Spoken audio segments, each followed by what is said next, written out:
perekonomian kita juga Nah, semakin baik-baik saja ya Bu harapannya ya. begitu ya, kita Di harus tengah optimis. berbagai tantangan. Ya, kita harus optimis ya Bu ya. Ya, Tapi mengamati kebijakan dari Bank Sentral di Amerika Serikat, The Fed iya, begitu. Ini nampaknya memang cukup memberikan pengaruh kepada bank-bank sentral di seluruh dunia ya Bu. Kita lihat untuk saat ini ada bank-bank sentral seperti misalnya BOJ, Bank Indonesia dan juga PBOC yang memang menahan suku suku bunganya. bunga.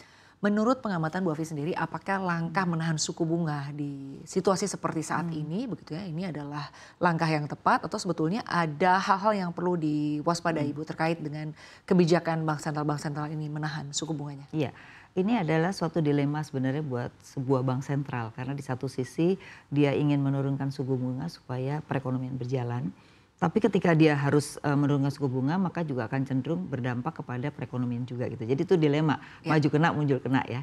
Nah pada akhirnya kalau kita lihat kenapa mereka mempertahankan karena salah satunya adalah kalau kita lihat di Amerika sendiri kan mereka menetapkan juga tarif ya ya, proteksi. Itu otomatis akan meningkatkan inflasi di mana harga-harga juga akan meningkat. Otomatis dengan adanya inflasi nggak mungkin suku bunga diturunkan. Selalu ya. ada hubungan antara inflasi dengan suku bunga. Oleh karena itu dengan adanya ditahan suku bunga ini di Amerika maka kecenderungannya memang inflasi akan tetap cukup tinggi ya.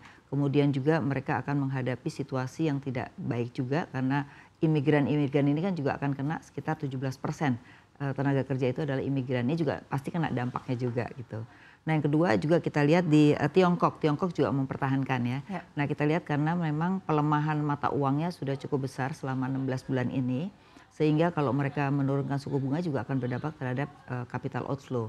Maka dia coba mempertahankan hal tersebut ya. Yang ketiga juga sama di Indonesia ya. Di Indonesia kenapa tidak menurunkan suku bunga? Ini juga menjaga walaupun ada kebijakan DHE tapi kan belum sepenuhnya gitu ya. Sehingga rupiah sekarang masih bisa bertahan di 16.300, 16.400. Ini juga untuk menjaga cadangan devisa maupun nilai tukar rupiah supaya tidak berdampak kepada inflasi. Dan ini juga untuk menjaga inflasi supaya 2,5 plus minus 1 gitu. Baik, artinya boleh katakan langkah menahan suku bunga ini maju kena mundur kena ya Bu ya. Betul Apalagi kalau sekali. kita lihat kan tadi Bu Harus Afi mengambil pilihan. mengambil pilihan, tapi mungkin ini untuk saat ini pilihan yang relatif boleh dikatakan tepat ya Bu ya untuk Betul situasi sekali. seperti sekarang walaupun kita tetap harus melihat dan juga memantau seperti apa nih inflasi begitu ya di Benar sekali. negara-negara. Seperti Jepang juga gitu. Kenapa Jepang 0,5 dipertahankan Ya, kan biasanya kalau Jepang kan negatif gitu ya. ya. Kenapa? Karena walaupun di sana juga cenderung membuat jangan sampai capital outflow juga gitu Ya. bertahan supaya nilai tukarnya juga akan lebih stabil. Baik, lalu mengamati pernyataan dari Menteri Keuangan Amerika Serikat ya Bu Scott Bessent yang mengaku ini tidak bisa menjamin apakah Amerika Serikat ini akan berada di fase resesi atau tidak begitu ya. Ya, Tapi ya, ya. sinyal-sinyal ke arah sana kan sebenarnya memang sudah terlihat ya Bu ya. Walaupun kalau kita kaitkan data-data ekonomi dari Amerika Serikat juga nampaknya belum terlihat ada perbaikan ya Bu Afi ya. Ya. Terkait dengan pernyataan ini Bu Afi seperti apa? Apakah Amerika ini benar-benar akan berada dalam jurang resesi atau ini hanya ya mungkin hanya pengamatan semata aja. Betul. Ya mereka sendiri yang sudah mengatakan ya, Paul mengatakan ini bahaya juga bisa dalam jurang krisis gitu ya. Tapi kalau kita melihat dari data-data yang ada sebenarnya satu adalah tadi terkait dengan imigran itu 17% itu akan terjadi banyak pengurangan dan itu kalau di tenaga kerja itu digantikan oleh di dalam negeri sendiri berarti kan cost-nya mahal. Berarti inflasi itu akan tinggi. Nah, jadi ingin sejauh mana yang paling kena dampak itu adalah kelas menengah di Amerika pastinya. Nah, jadi yang harus dijaga adalah supaya tidak masuk pada jurang krisis adalah menjaga daya beli pastinya. Ya, menjaga daya beli itu memang tidak mudah. Nah, dengan adanya polisi imigran ini memang nggak mudah buat Amerika untuk bisa bertahan ya. Terus yang kedua memang nanti akan ada polisi efisiensi. Nah, efisiensi ini nanti sebagian akan dibagikan kepada masyarakat. Nah, ini mungkin yang bisa membantu mereka terkait dengan supaya tidak masuk pada resesi, diberikan semacam BLT lah buat mereka gitu dalam jangka waktu tertentu gitu. Nah, ini adalah salah satunya untuk menjaga supaya tidak terjadi resesi. Jadi mungkin resesinya ya masih 50-50 lah, belum pada level yang sudah mengkhawatirkan. Baik, dengan adanya potensi resesi di Amerika Serikat, walaupun tadi Bu Afi menyampaikan ini kita masih 50-50 ya, apalagi kalau kita lihat Amerika Serikat kan menurunkan angka pertumbuhan ekonomi ya Bu di angka 1,7%. Menurut Ibu sendiri dengan adanya potensi resesi di Amerika Serikat ini dampaknya Bu ke perekonomian tanah air atau ke Indonesia ini dampaknya akan seperti apa? Oke, kalau kita melihat di Indonesia sendiri struktur dari masyarakat kita kelas atas dan menengah atas yang cenderung biasanya tidak terlalu kena terhadap dampak inflasi itu masih sekitar hampir 70%. Jadi inilah yang kita harapkan sebenarnya menjadi daya dukung utama. Sedangkan untuk menengah bawah dan kelas bawah ini yang cenderung biasanya paling kena dampak kalau terhadap inflasi begitu ya. Nah ini yang memang harus dijaga oleh pemerintah, bagaimana kelas menengah atas ini tetap melakukan konsumsi secara normal. Makanya perlu iklim yang kondusif gitu ya.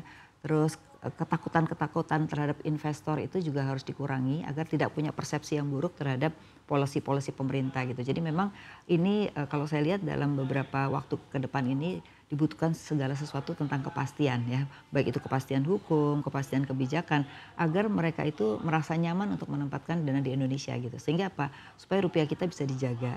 Jangan sampai DHA kita untuk menjaga rupiah, tapi di satu sisi capital outflow terus menerus gitu. Nah ini juga akan bisa menjadi potensi. Nah jadi saya masih punya keyakinan kita bisa jauh dari krisis asalkan tadi kelas menengah atas kita bisa dijaga dari sisi konsumsi. Karena itu pengaruh terhadap PDB-nya sangat besar ya. Nah yang kedua adalah investasi nih. Nah investasi kan diperlukan juga untuk meningkatkan PDB supaya tidak terjadi penurunan pertumbuhan. Nah gimana caranya?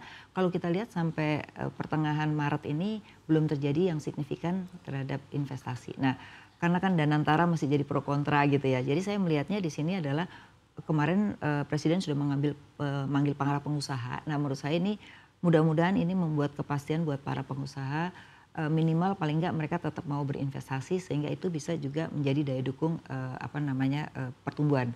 Nah yang ketiga adalah APBN nih. Nah dengan adanya efisiensi ini sebenarnya kalau kita lihat kan maksudnya bukan efisiensi tapi mengalihkan anggaran kan gitu ya. Tapi kan mengalihkan anggaran itu ada yang namanya time lag. Jadi jeda waktu lah. Nah jeda waktu ini seringkali bisa menurunkan pertumbuhan gitu. Nah ini juga mungkin buat pemerintah perlu kalau memang mau mengalihkan, ya mengalihkannya harus tepat waktu ya, tidak terlambat. Nah yang kedua efisiensi ini harus lebih jelas karena banyak kelembagaan atau kementerian yang mereka nggak jelas, akhirnya dia nggak mengeluarkan uang sehingga terjadi stagnan. Padahal APBN itu merupakan 8% daripada PDB gitu. Nah ini juga akan pengaruh terhadap pertumbuhan. Jadi menurut saya hal-hal yang saya sampaikan tadi itu perlu menjadi perhatian pemerintah agar kita tidak masuk pada jurang yang sama. Baik.